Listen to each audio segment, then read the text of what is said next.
ମୁଁ ଗଡ଼ିଆ ପାଖରେ ବଇଥିଲି ବଇଥିଲି ଆରାମସେ କୁକୁଡ଼ାକୁ କହିନି ଚର ଆଉ ମୁଁ ଏଇଠି ଫୁଙ୍କୁଛି ବେଲୁନ ମୁଁ କହିନି କୁଙ୍କୁ କିଏ ରଖୁଛି ଆଉ କହିନି କଦଳୀ ଗଛର ଉପରେ କିଏ କୁଙ୍କୁ ରଖୁଛି କଦଳୀ ଉପରେ ତାପରେ କହିନି କୁକୁଡ଼ା ମାନେ ଚାଲି ଯାଉ ଆଉ ବହୁତ ଆସି ଉଠେ ଦୌଡ଼ିକି ଗଲେ ଆଉ ନା ଆଉ ତମେ ଆଉ ମୁଁ ଅଗଲେ କିଛି କଲି କୁକୁଡ଼ା ମାନେ ଯାଇଛନ୍ତି ଖେଳୁଥିଲେ ମୁଁ ବାନ୍ତି କଲା କହିନି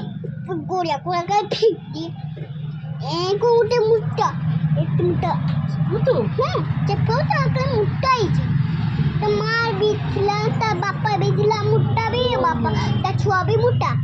ଆଉ ମୁଡ଼ିଯାଇଛି ତିନିଟା ଭୂତ ମୋଟା ମୋଟା ଦେଖିପାରିବୁନି ଗୋଡ଼ିଆକୁ ଯିବୁ ନା ଦେଖିପାରିବୁନି ମାନେ ତମେ ଦେଖିପାରୁଛ ତ ତୁ ଦେଖିପାରିବୁନି ଆଇବ ନା ତା ଗୁଟି ଯିବ